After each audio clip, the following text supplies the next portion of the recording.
tal? ¿Cómo les va? Muy buenas tardes a todos. Soy Tere Cavado y esto es Educación y Sociedad. Hoy estoy con Edgardo Zablotsky, creo que te conocen, Edgardo, puedo decir un amigo. Ya me siento como en casa. Sí. Bueno, vos sos miembro de la Academia Nacional de Educación y rector de UCEMA, así que no es poca cosa. Y acabas de publicar un artículo que realmente a mí en lo personal me conmovió muchísimo, donde vos decís que aparte de decretar la emergencia alimentaria, debiéramos decretar también la emergencia educativa. Y planteás 7 puntos como para mejorar la educación en nuestro país. Correcto. Pero todos tuyos, a ver, contá. Necesitamos 2 programas. No. Ok. En realidad, esto nace a principio de año, cuando comenzó el año electoral, que se me ocurrió que algo que año tras año, cada vez que tenemos un ciclo como este, encontramos es que de educación no se habla. Se habla muy poco en los debates, en las campañas, y se me ocurrió proponer, primero fueron 3, después fueron 6, pasaron por 7, finalmente terminaron siendo 8 propuestas en una exposición que hice ahora 15 días justamente en la academia. Propuestas que no son probablemente ni mejores ni peores que otras, pero propuestas concretas de tal forma de discutir sobre temas educativos en un año electoral. La sociedad tampoco pide, o sea... No, es claro que no es una prioridad. La educación es algo de largo plazo, las necesidades son de corto plazo. Es grave que los líderes de la sociedad tampoco se den cuenta que si hoy no se preocupan por enfrentar o tener alguna política de Estado en cuanto a educación, el hoy se va a reproducir mañana y cada vez vamos a estar peor en una sociedad donde el conocimiento cada vez tiene más relevancia. Sin educación, ningún país, al menos que yo conozca, puede progresar realmente. Y cada vez menos. Y cada vez menos. Uno de los puntos que vos haces mucho hincapié, vamos a hablar de, bueno, el primer punto que vos decís es que los chicos claramente tengan 180 días de clases, como establece la ley, que explicás muy bien que ahí se contraponen 2 derechos, el derecho del niño de ir a clase y el derecho de los sindicatos de hacer huelga. Correcto. Pero yo te voy a llevar a un punto, claramente por las características del programa, donde vos planteás que estás totalmente en contra de lo que es el ingreso irrestricto a las universidades de gestión estatal, en realidad todas las universidades, porque decís claramente que eso le da la ilusión a un chico de que puede hacer una carrera universitaria, cuando en la práctica se ve que el desgranamiento es muy, muy grande. Pero explícalo vos, por favor. En realidad es parecido, no es idéntico lo que propongo. Creo que el mundo funciona de una cierta forma y que no tiene sentido inventar la rueda. Argentina, una de nuestras características es que somos los mejores, somos distintos, hacemos todo absolutamente distinto también en esto.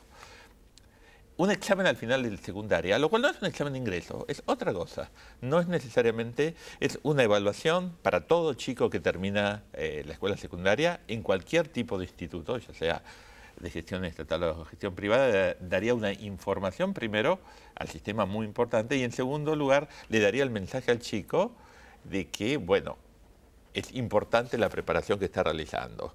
Hoy en la Argentina, comparado a muchos otros países del mundo, el 5º año es un año de esparcimiento, por así decirlo, de viaje de egresados, mientras que en otros países del mundo, en muchos, es un año central para el futuro del chico. Hoy por hoy, ¿por qué hay tantos estudiantes brasileños en la Argentina? Porque es muy difícil entrar. Porque es muy difícil, el EDM es un examen sumamente... no competitivo, pues a lo que voy es que el ingreso a las universidades es altamente competitiva, hay sistemas de becas, no es para todos, y así es como tenemos hoy en la Argentina muchas universidades donde se habla portugués. Ya sé que no es cierto lo que les digo, ya sé que es demasiado extremo, pero hay universidades donde el porcentaje de estudiantes que hablan portugués es realmente alto. O sea, en la Universidad de Barcelona, que son todas de ciencias de la salud, hay cualquier cantidad de alumnos. Es totalmente cierto. Anecdóticamente me tocó vivirlo. Y en algunas universidades de gestión estatal, creo que La Matanza también, hay muchísimos alumnos brasileños. Perdón, te interrumpí. No, yo a vos te interrumpí, correcto. En La Matanza hasta hay un curso de español. español hoy por hoy, y en Barcelona, bueno, un hecho puramente anecdótico, pasando por la esquina de la universidad se escucha hablar portugués. Y también están obligados a aprender español, o sea, en los 2 primeros años. Pero volviendo al tema, o sea, vos decís, ¿cuál sería la diferencia entre un examen cuando terminan su 5º año a un examen de ingreso? ¿Por qué sería más productivo al final de 5º año, según vos? A ver, la diferencia es que cada universidad después podría hacer lo que quiere con esa información. Es decir, si queremos tener un ingreso irrestricto, pues bien, tengámoslo, pero que haya la información respecto al nivel de los chicos y normalmente eso después lo podemos utilizar para asignar becas. Realmente hoy en la Argentina creo que más regresivo... Los que quedan mejores exámenes, darles una beca. A ver, pongámoslo, hablemos en español como... siendo bastante políticamente incorrecto. Hoy en la Argentina, un chico humilde no puede cursar una gran cantidad de carreras, por más que el ingreso sea absolutamente libre y la universidad sea totalmente gratuita, porque hay muchas carreras que demandan una gran cantidad de horas, todas las exactas, por ejemplo, medicina también, no por puede cierto, trabajar y no puede trabajar. Cursas, por ende, o tiene una beca o no puede estudiar. Hoy no existe un sistema de esas características, sería mucho más justo que haya un sistema de la característica que quieras, pero que de alguna forma no sea tan regresivo como el actual. Aparte, Edgardo, el secundario en realidad, a no ser que vayas a una escuela técnica, las famosas escuelas industriales, que hay muy pocas. Las viejas escuelas industriales prácticamente no te capacitan para trabajar, o sea, no es como el sistema dual alemán, o sea, salís de la escuela secundaria y muy pocos trabajos podés conseguir, o sea, te habilita prácticamente a seguir estudiando. Es que el sistema está pensado para seguir estudiando. Todo el mundo, no todo el mundo, pero la amplia mayoría va a seguir estudiando, la amplia mayoría de esa minoría que se habrá de graduar del colegio secundario, por cierto. Porque la mayoría no termina. Hay un porcentaje muy alto que se habrá de graduar, entrará, bueno, en nuestro caso al CBC, pero entrará en la universidad, se va a graduar, vos bien lo sabés, un porcentaje muy reducido. Y volvemos al punto, no en las carreras que más necesita hoy la Argentina estratégicamente. Sí, las ingenierías no tienen... Ingenierías, todas las tecnológicas, hay una gran predilección por todas las que son las blandas. Bueno, pero de vuelta, en las blandas podés trabajar, más allá de gustos. Si vos estudias ciencias económicas, podés trabajar a la vez. Si vos querés estudiar física, no podés trabajar a la vez. Claramente entonces hay algo que está muy mal en el sistema. Yo creo que se está estafando a los chicos, en el sentido que se les está diciendo, vengan, entren, y después pierden años de su vida, y muchos, la gran mayoría, no va a salir con un título. Creo que sería, vos mencionaste el sistema dual alemán, un sistema de esas características que gradualmente para aquellos que no quieren o no pueden seguir estudios universitarios, los va preparando para ingresar a la vida profesional, a la vida adulta con capacidades específicas, creo que es altamente superador. Bueno, algo se está haciendo en la ciudad, algo parecido a prácticas profesionalizadas, ¿cómo se llaman? O sea, las prácticas, a ver si me sale la palabra, que no es muy fácil. No profesionalizante. Ahí está, iba a decir profesionalizante. No tiene nada que ver con el dual. Nada que ver, a ver, marcar las diferencias. Para empezar, son obligatorias. Sí. El dual no es obligatorio. O sea, es la primera diferencia fundamental. Las prácticas son para todos los chicos en el último semestre del curso de la escuela secundaria. Puede ser en una empresa, puede ser en un organismo estatal, por un tema de escala, es de suponer que la mayoría va a ser en organismos estatales, que es lo peor que podría pasar, pero es obvio, no es la idea. Fueron muy criticadas, ¿te acordás? Porque esto hace 2 años porque se lanzaron mal, porque la idea no está mal, pero yo creo que fue muy mal lanzado. El sistema dual no tiene nada que ver con eso. El sistema dual, pongamos un ejemplo, en 3er año, los chicos que entran en este tipo de sistema pasan, no sé, un par de horas al día en una empresa y el resto en el colegio. En 4º año, eso ya son 3 horas en la empresa. En 5º año estarán 4 horas en la empresa. Pero en una empresa específica y a lo largo del tiempo, de ahí que es dual, es una formación.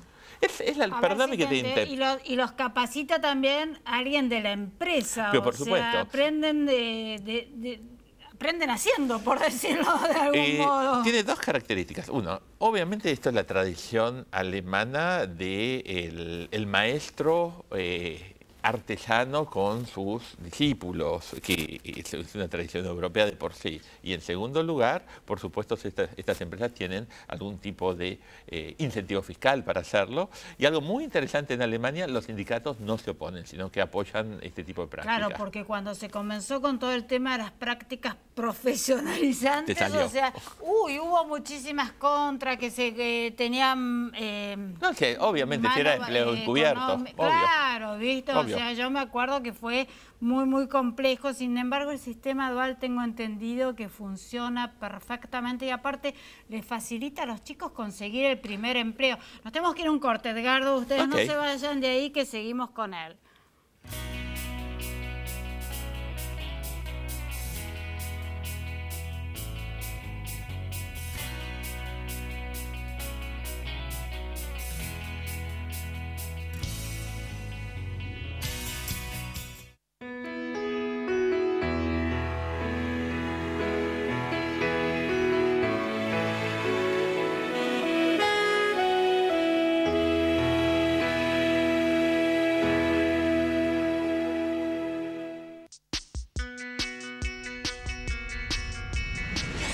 Aprender es mucho más que estudiar. Universidad Abierta Interamericana. www.uay.edu.ar. El futuro sos vos. UCASAL, una respuesta a tus aspiraciones. Carreras de pregrado, grado y posgrado. Más de 17 carreras en educación a distancia. El futuro depende de vos. Contactanos en ucasal.edu.ar. UCASAL.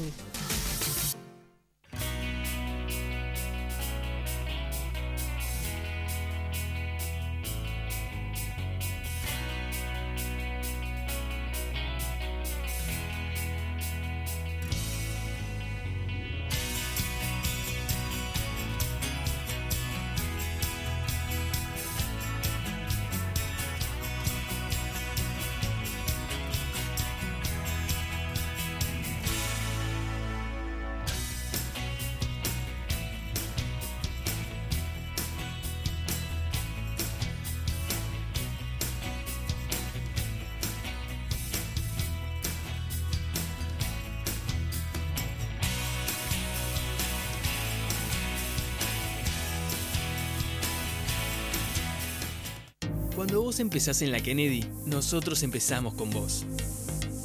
Porque ver cómo haces tu tecnicatura, carrera de grado o posgrado nos inspira a hacer una mejor universidad. Inscribite, asesorate en www.kennedy.edu.ar o llamanos al 0800-222-5366. Universidad Kennedy. Creamos juntos.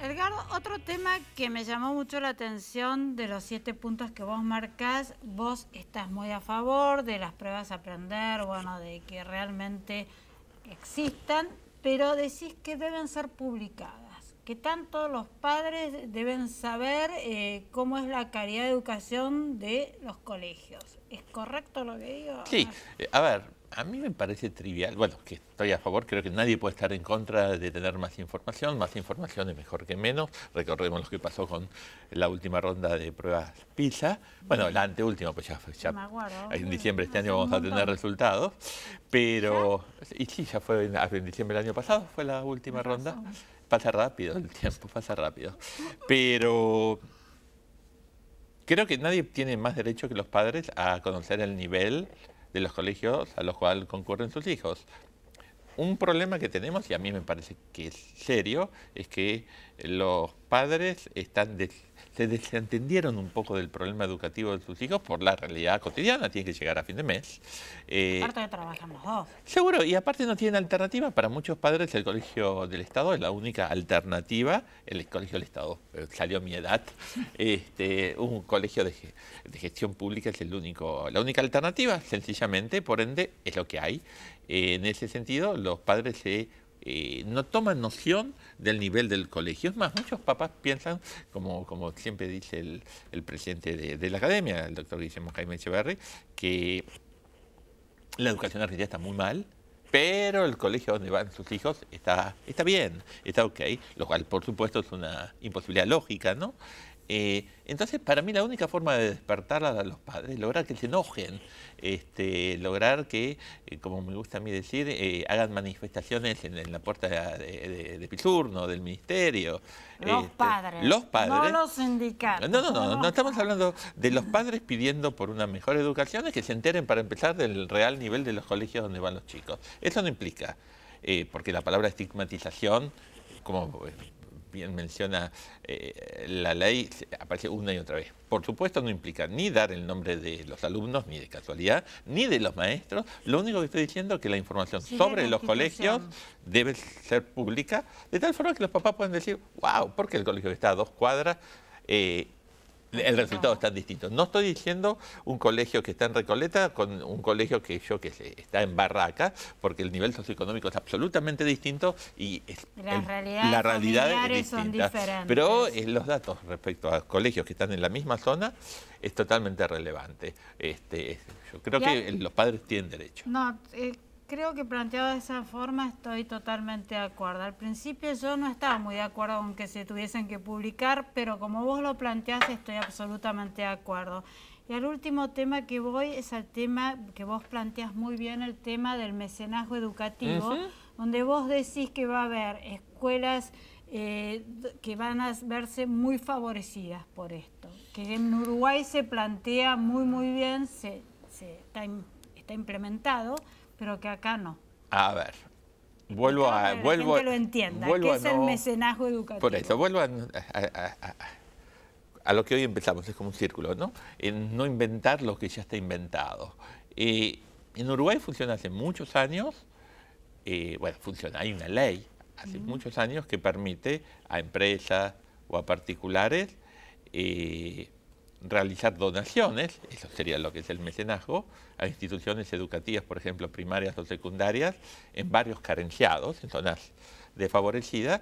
Pero a ver, la magnitud es que por cada 100 pesos que yo dono, 75 lo puedo deducir directamente de impuestos, es decir, no de la base imponible, sino que pago con esos 75 impuestos. Y el resto lo puedo deducir de la base imponible. Y cuando termino de hacer las cuentas, por cada 100 pesos que yo estoy donando a un colegio, en la práctica el costo es 13 pesos. Es decir, hay 87 pesos netos que van para el colegio. A ver, Edgardo, si yo te entendí. No entiendo por qué no se hace, porque si yo no entendí mal, se beneficia. La empresa o...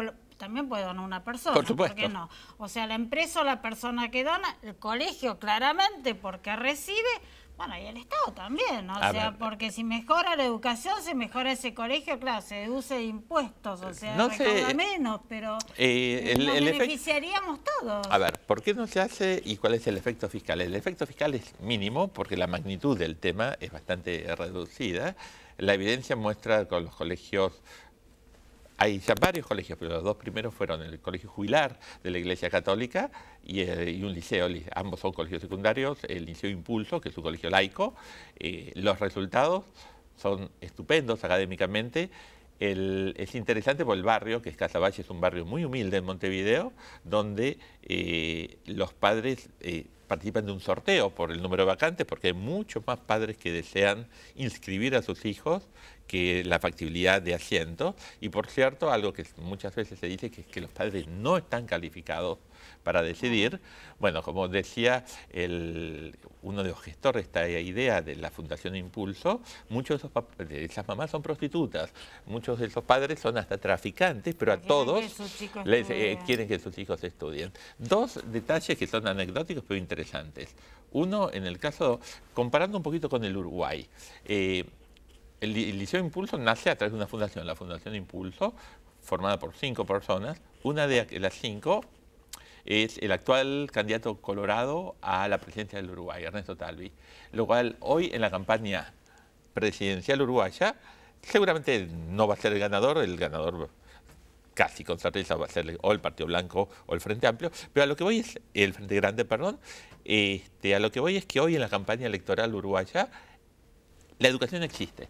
Uy, acá no. Es algo, es muy interesante la anécdota, me parece. No, y aparte esto del mecenazgo educativo que vos planteás tan claramente, a mí realmente me parece una maravilla, porque nosotros tenemos muchísimas escuelas que están realmente en muy mal estado, o sea, no solo de la parte académica, de la parte edilicia, o sea, falta de todo realmente. Sería una forma de realmente mejorar la educación. O sea. Es una forma de asignar fondos directamente donde hacen falta, pero ¿cuál es el problema? Que es un caballo de Troya. Mostrar, estoy contando la evidencia uruguaya, no lo que podría pasar en la Argentina, mostrar el resultado de estos colegios generó una crisis importante, más vale, porque estamos comparando, hay estudios realizados en ese barrio de esos colegios contra colegios públicos en el mismo barrio y el resultado es totalmente distinto en cuanto a deserción, en cuanto a rendimiento, en cuanto a posibilidades futuras. Si hay chicos de esos colegios en la Universidad de Montevideo. Entonces, o sea que hay chicos egresados de estas escuelas públicas que han recibido esa ayuda de determinadas empresas que han podido acceder a la universidad, que de otra forma no hubiesen podido. A ver, son escuelas gratuitas de gestión privada, ¿correcto? No son escuelas públicas, son escuelas gratuitas de gestión privada. O sea, no pago la cuota, pero la gestión es privada por el mecenazgo. Exacto, sí, correcto. Exacto. Es más, cualquiera de estas escuelas tiene que elegir entre recibir mecenazgo o subsidio del Estado. No puede recibir un peso de subsidio del Estado a la vez. Pero de esto vamos a volver a hablar porque a mí me parece un sistema realmente maravilloso y más para un país como el nuestro. Ricardo, se me fue el tiempo, como siempre. Como siempre, muchas gracias. Un gustazo enorme. Teresa, un placer. Ustedes no se vayan que el programa sigue.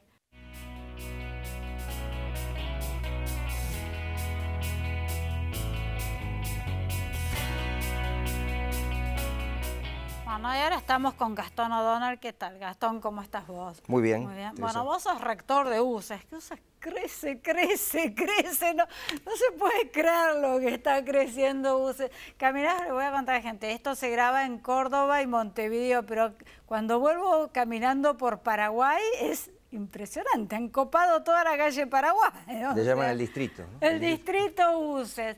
Bueno, pero vos querías seguir con este tema del bloque anterior del mecenazgo. Sí, muy interesante. Siempre es interesante hablar de educación, ¿no? Y que está alejada de la discusión pública, termina siendo una discusión de especialistas. Se habla en la academia, se habla a los gestores de educación, los que estamos en la educación. Por supuesto que es una preocupación familiar. Todas las familias se preocupan por la educación de los hijos, pero no está en la discusión pública como primera prioridad. Si bien está en la mesa de las familias, está en las conversaciones, es un tema central para una familia a qué colegio manda a sus hijos. Qué importante lo que decís, es un tema central en la familia, pero no está en la discusión Es que no pública. Siempre la discusión familiar o los temas que son centrales son los que recoge la discusión política o la discusión pública después. Pareciera que hay otros temas que son más urgentes, que hacen, por ejemplo, a la economía diaria, sobre todo cuando hay urgencias diarias, y de esos temas se termina ocupando y se piensa poco en el desarrollo estratégico del país en el largo plazo. En cambio, cuando un padre, sobre todo la clase media tan amplia que tiene Argentina, tiene que mandar a un hijo y tiene que elegir colegio por primera vez, jardín de infantes, colegio primario, se preocupa mucho. ¿A qué colegio? Es una conversación, es un tema donde opinan, obviamente, la pareja, si es pareja, o el progenitor, los parientes. Los padres decimos que es lo mejor que le podemos dejar a nuestros hijos. Y sí, claro, nos pasó a todos. Es una discusión ampliada, se habla con vecinos, se habla con amigos, integra la conversación. Sin embargo, no integra esto la conversación pública, no es la conversación política la que toma este tema. Y muchas veces se trata de urgencias y aún los que están en la gestión pública de la educación están muy atrapados en la discusión salarial y en la discusión económica. Vos fíjate que la discusión salarial y económica es casi el único tema que se escucha cuando se habla de educación. Es poco lo que trasciende, se hacen algunas cosas, hay políticas o plantean políticas, pero que eso trascienda y permea a la sociedad es más difícil. No pasa eso tanto. Así que ahí hay un gap, hay un desenganche, digamos, entre las prioridades que da la familia argentina a la educación y la prioridad que se da en las políticas públicas. Cuando recién Edgardo decía, tomaba palabras del presidente de la Academia Nacional de Educación, que todos pensamos que la educación está mal, pero la educación de nuestros hijos al colegio en el que van no está mal, o digamos está bien, es porque se está haciendo o tratando de saltar esta brecha que hay entre la educación en general, de lo que se ocuparía la política, de la educación particular, que es la preocupación de las familias, de los padres, ¿no? Pero te interrumpo, y vos sos el rector de una universidad que tiene ¿cuántos alumnos, Gastón, hoy por hoy? Y son 18.000 alumnos presenciales y después están los virtuales, después está posgrado. Bueno, redondeamos 20.000 alumnos aproximadamente. ¿Cómo ves que piensan los chicos? O sea, porque hace poquito vino acá Gabriel Foglia, decano de Económicas de la Universidad de Palermo, y dijo que solo el 5% de los chicos, aún estudiando una carrera de grado, pensaban que iban a progresar económica y socialmente con su profesión. Lo cual a mí me dio una tristeza terrible realmente. Bueno, a lo mejor en Palermo lo tienen medido, nosotros no lo tenemos medido, lo que tenemos son conversaciones, hablamos mucho con los profesores y a su vez hablamos con algunos alumnos. Yo soy profesor, yo doy clase. Sí, vos das clases. Doy clase en la UBA, además, donde el espectro es mucho más amplio. Bueno, cuando yo doy clase en abogacía, en la carrera de Derecho, eso es muy particular, porque el que estudia Derecho generalmente quiere ser abogado y por lo tanto quiere litigar y por lo tanto quiere ejercer la profesión. No pasa tanto en otras carreras, te diría, más del mundo de la economía o de la empresa, donde piensan que el título es muy valioso, pero más valioso es el talento personal y las oportunidades que te da la vida.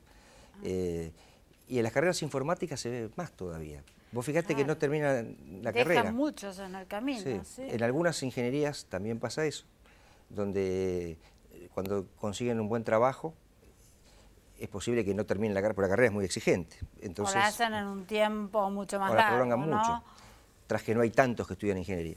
Y se ve mucho en informática eso porque es, como consiguen trabajo rápido y se dan cuenta que no haría falta, después se lamentan, porque la verdad que hace falta. Es muy importante tener el título, es muy importante lograrlo. Cuando uno es joven, piensa que conoce todas las claves de la vida y no las conoce. Pero aparte, Gastón, lo que pasa en las carreras de tecnología que consiguen muy buenos puestos, muy bien pagos, o sea, sin terminar la carrera, y después se les hace muy llegan difícil. al techo, hay un techo de cristal después. Y después llegan a un techo donde el que va a crecer va a ser el que tiene realmente el título.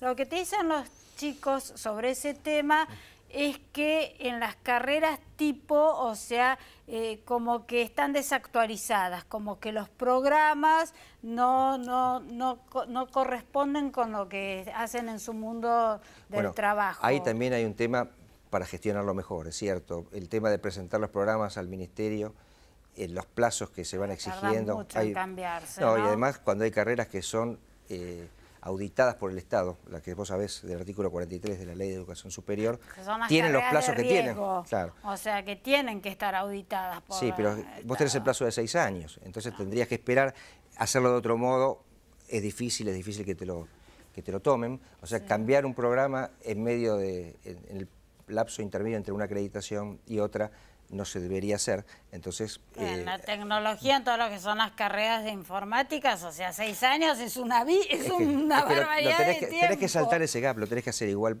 y no solo en informática, te digo, en casi todas las carreras.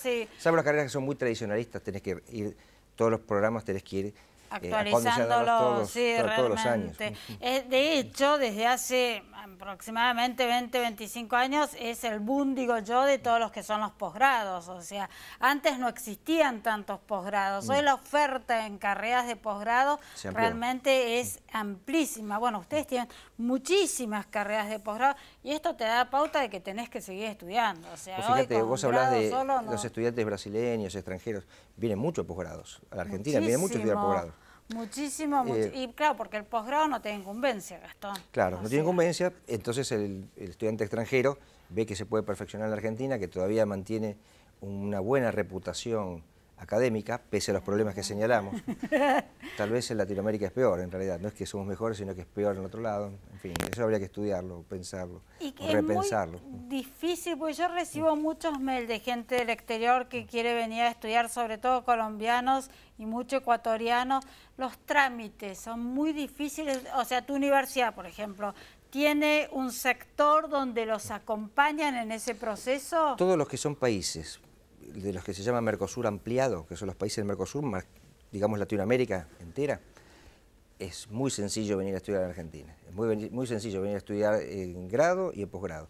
Y nuestra universidad, pero todas las universidades tienen departamentos especiales que acompañan a los alumnos para que en todo lo mismo para estudiar grado. Para estudiar grado, mientras seas de esos países, es muy sencillo venir a estudiar en grado a la Argentina sabiendo el idioma. Claro, sí, cuando vos provenís de un país ya extra la zona de Mercosur ampliado, hay algunas dificultades que tienen que ver con ciertos exámenes que te toman no la universidad, sino la jurisdicción a donde venís a estudiar, que eso complica mucho la llegada de extranjeros a estudiar en grado a la Argentina. Imagínate un chino o un americano, aparte un chino un con norteamericano. el idioma Claro. muy complicado. Sí, pero suponte que venga a estudiar en inglés en algunas carreras que sean en inglés en la Argentina.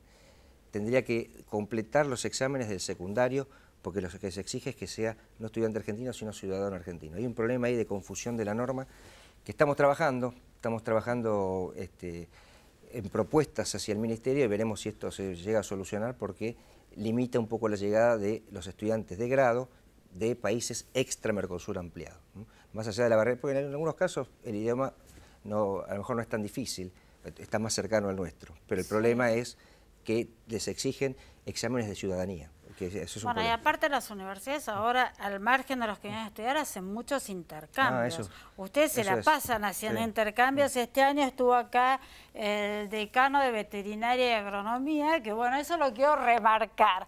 En Cañuelas, si vos estás cerca, si vivís por ahí, lo que ha puesto UCES en la zona de Cañuelas es espectacular.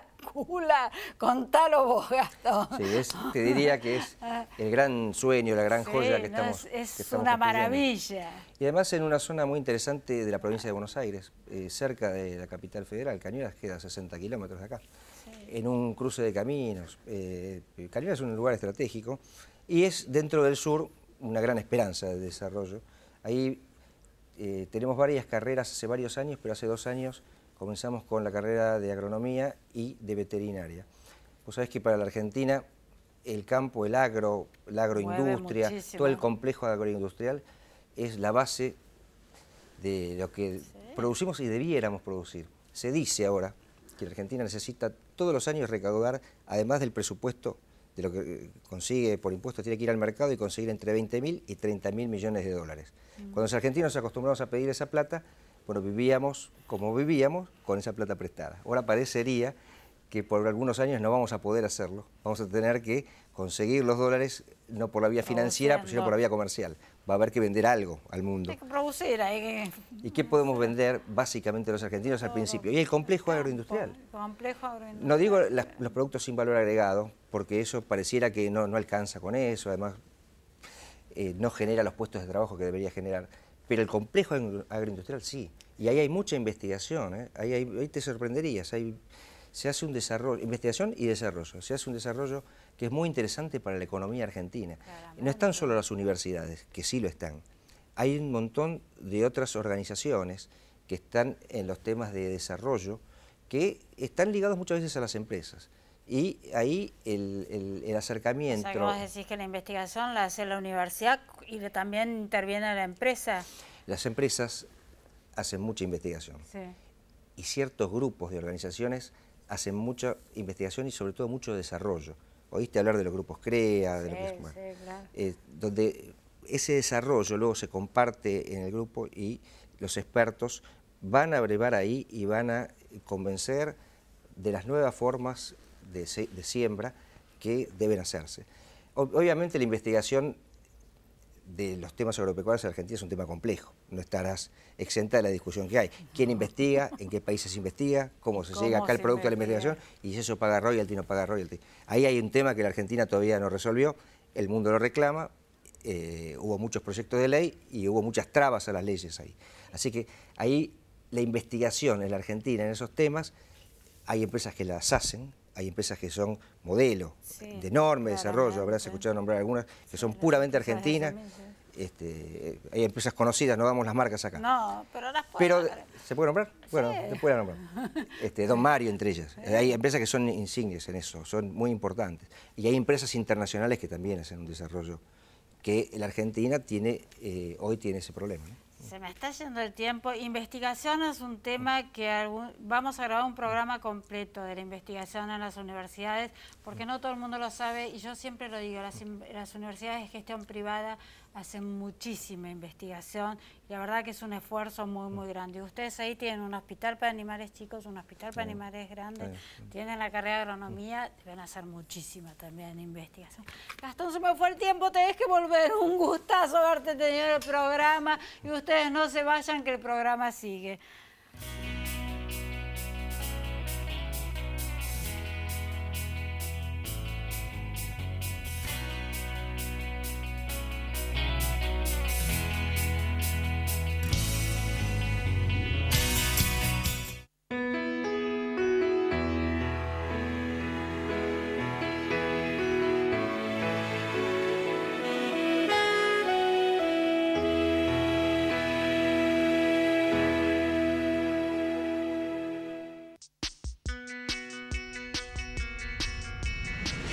Aprender es mucho más que estudiar. Universidad Abierta Interamericana. www.uay.edu.ar. El futuro sos vos. UCASAL, una respuesta a tus aspiraciones. Carreras de pregrado, grado y posgrado. Más de 17 carreras en educación a distancia. El futuro depende de vos. Contactanos en ucasal.edu.ar. UCASAL.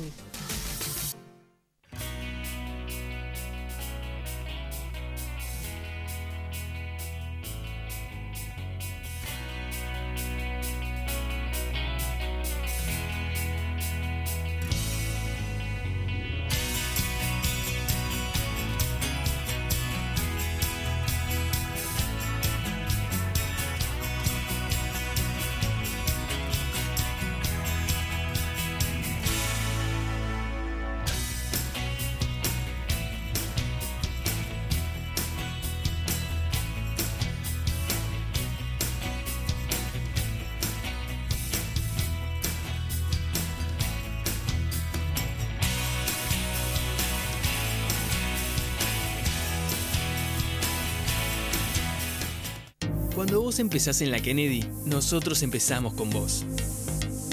Porque ver cómo haces tu tecnicatura, carrera de grado o posgrado nos inspira a hacer una mejor universidad. Inscribite. Asesorate en www.kennedy.edu.ar o llamanos al 0800-222-5366. Universidad Kennedy. Creamos juntos.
Estamos con Marcelo de Vicenzi. ¿Qué haces, Marcelo? ¿Cómo estás? Gusto, Teresa. Ay, gracias. Bueno, este año no habías venido, me habías abandonado. Bueno, vos sos vicerrector y decano de la Facultad de Tecnología Informática de la UAY. Todos lo conocemos por la UAY.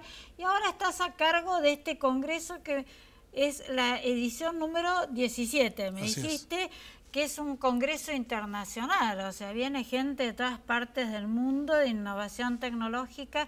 Y Y aparte que ha sido declarado de interés por la Cámara de Diputados, o sea, pero contá vos, por un montón de organizaciones, es muy grueso este congreso. Sí, la verdad es un placer poder estar acá, pero sobre todo para poder contar sobre este congreso, que es un congreso internacional, declarado por interés por la Presidencia de la Nación, por Cámara de Cámara de Diputados, senadores, y también por Embajada de Estados Unidos, Embajada de Israel, y sobre todo porque esto hace 17 años en forma ininterrumpida que se viene haciendo. Sí. Se hace en un capítulo Buenos Aires, se hace un capítulo Rosario, aproximadamente presencialmente vienen 2.500 personas a Buenos Aires y en Rosario serán unas 1.200, 1.300 personas que asisten. También se hace o participan en forma virtual a través de las videoconferencias y a través de streaming. Esto realmente nos posiciona en un lugar casi estratégico desde el punto de vista de región, ¿no? Si algo funciona muy bien en Argentina, sabemos que eso atrae al interés, atrae a las inversiones, atrae al movimiento político y educativo para que realmente se sustente. Y la informática poco a poco está tomando un papel preponderante en lo que es la participación del Producto Bruto Interno de nuestro país. Hoy actualmente estaremos casi en un 4,5% de la participación, lo cual nos posiciona entre uno de los países que más invertimos en lo que es tecnología. Y te hago una pregunta entonces, Marcelo, ¿por qué hay tantos faltantes de profesionales? O sea, acá el tecnólogo, bueno, hoy Carlos Palotti no pudo venir, pero dice siempre que les cuesta mucho conseguir profesionales, pero no solo a nosotros, también a otros países. Bueno, pero es lógico que pase esto porque vivimos en una revolución tecnológica.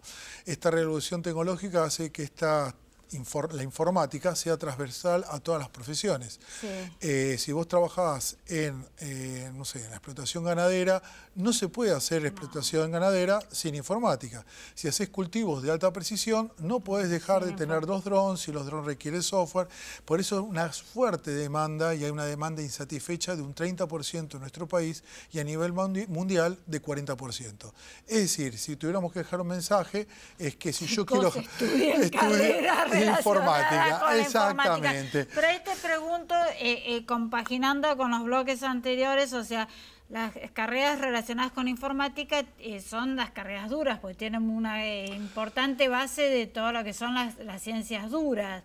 O sea, el problema está que en el secundario, por eso hay tanta deserción, porque viste que hay como, no sé, matemática, física y todas esas que le tienen terror los chicos. O sea, ¿es correcto lo que digo? Más o menos, a medias. A medias. A medias. La informática y las ingenierías lo que tienen mucho de lógica. Es decir, el común denominador es lógica, es saber pensar, es saber pensar. Y para saber pensar, vos tenés que representarlo con algún tipo de simbología. Y las matemáticas es una forma de representarla. Claro. Si podemos decir que en los secundarios capaz no hacemos especial hincapié en que los chicos aprendan a pensar y que a lo mejor hacemos más foco en los resultados, podría llegar a ser. Pero la verdad que no es que a nosotros nos está faltando porque los alumnos no estudian. Nos están faltando porque no damos abasto con todos los recursos que necesitamos.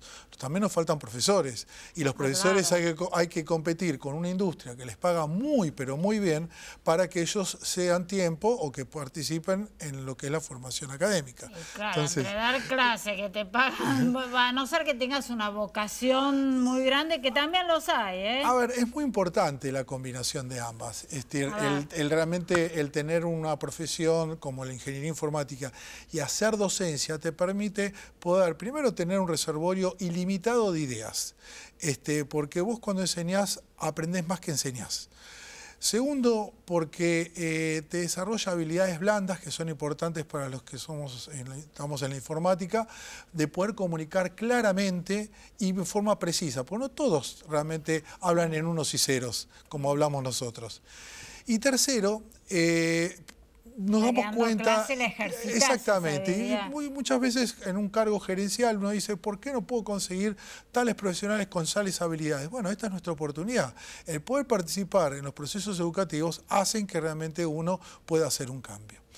Pero bueno, Muy mucho interesante lo que sí. acabas de decir, porque en general, o sea, la gente que está en los informáticos se dice que no tienen muchas habilidades blandas, o sea, que le faltan habilidades blandas. O sea, Y esas habilidades son las que vos desarrollás haciendo dando docencia, clases, haciendo actividades docencia. sociales. Claro, bueno, aparte estando en contacto también con los alumnos, Tal o cual. sea, no solo enseñándoles esa charlita de todos tenemos. Y vos sabés que con el tema del Congreso, este año vamos a hablar algunos temas que tienen que ver con esto, es decir, cómo impacta la tecnología en nuestra sociedad, pero sobre todo desde el punto de vista de la inteligencia artificial y la inteligencia computacional.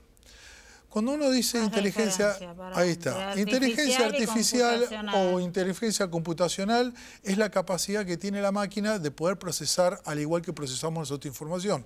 Mientras que nosotros estamos dialogando, vos decís cosas que sirven de disparadores para que yo recapacite sobre experiencias previas y pueda dar mi testimonio. Bueno, lo mismo pasa con la máquina. La inteligencia computacional la computación cognitiva lo que hace es la simulación de crear conocimientos, de crear y construir conocimientos sobre experiencias ya analizadas en actividades previas. Esto realmente nos pone en alerta porque muchas veces se ponen en la mesa, especialmente ahora con el programa de inteligencia artificial a nivel nacional, nuestra fuente de trabajo. Es decir, a todos, como dice el dicho, a todos nos va a llegar el Uber. Bueno, la verdad que sí. Hace muy poquito nosotros ya lanzamos nuestro primer robot profesor. Y es un robot que tiene mucha, sí, tiene mucha aceptación por parte de los alumnos y interés, pero en cierta forma va evolucionando y no digo que pone en riesgo. Hay trabajos que van a desaparecer claramente, uno ya lo está viendo, van a mutar. Van a mutar, no desaparecer no van a desaparecer. Es muy inteligente lo que me acabas de decir, porque decir hay trabajos que van a desaparecer como que nos asusta. Van a cambiar, van a mutar. Pero todo, a ver, desaparecer no va a desaparecer porque la verdad que sería muy disruptivo y muy totalmente radical el cambio de sociedad que no va a suceder. Pero sí vamos a ir mutando, de hecho estamos mutando. Antes en el estacionamiento, antes en el estacionamiento teníamos la maquinita que ponía la tarjetita, hacían clic, clic, clic. Hoy todo es computarizado. ¿Cambió el trabajo? No, se tuvo que desarrollar nuevas habilidades en la persona que hacía esa tarea para poder desarrollarla. Los trenes, antes los trenes utilizaban máquinas, manijas, bueno, un montón de palancas, hoy realmente está totalmente informatizado. Las cabinas de peaje en poco tiempo fíjate, ya no van a existir. Y van a existir, pero a lo mejor van a estar monitoreadas en forma remota a través de personas, que esas personas que están hoy aspirando monóxido de carbono, que realmente es un trabajo insalubre y demás, van a estar en forma remoto haciendo otro tipo de actividades. Entonces, me encantó eso, porque cuando uno dice van a desaparecer es como que te asusta. Mete miedo, dice, ¿qué voy a hacer? ¿Qué voy a hacer? Sí. Pero fíjate que hoy realmente, hasta en el transporte, ahora el transporte cada vez es más inteligente. Hoy las personas a través de aplicaciones pueden decir, saber dónde, no solamente cuánto tarda, pero el que es conductor sabe por dónde tiene que estar.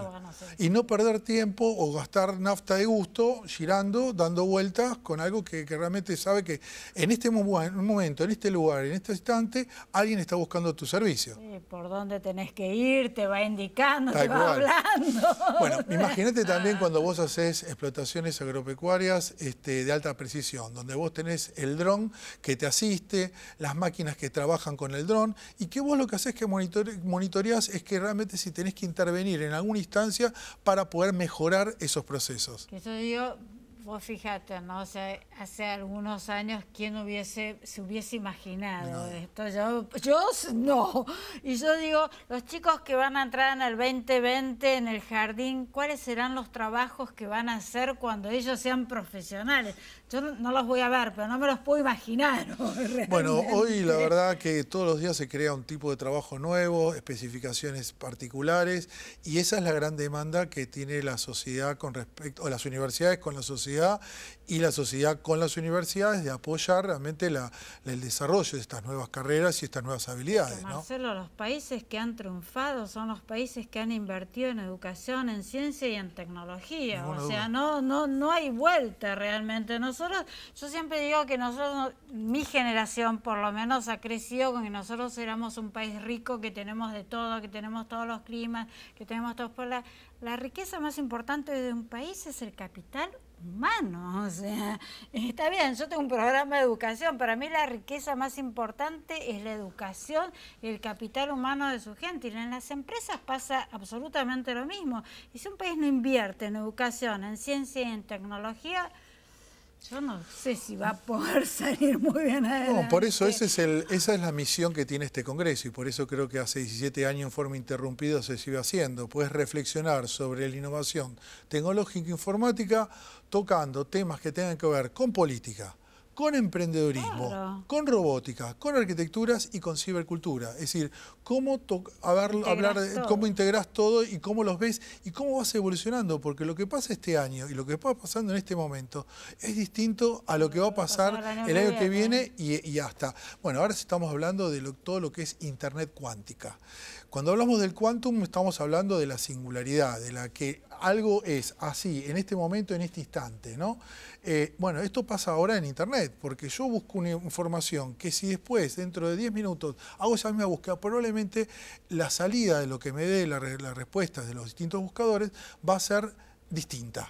Va a ser completamente distinta y se va a construir de otra forma. Marcelo, nos queda poco tiempo. Les cuento a toda la audiencia, es el 26 de septiembre en Capital Federal, en el Palais de Rouge, ¿no? En la calle Salguero, porque antes lo hacían acá, en el Concejo. 1443. Salguero 1443, te tenés que inscribir vía internet y el 7 de octubre en Rosario. ¿En Rosario dónde lo hacen? En la UAI, en Pellegrini y Roca. En Pellegrini y Roca.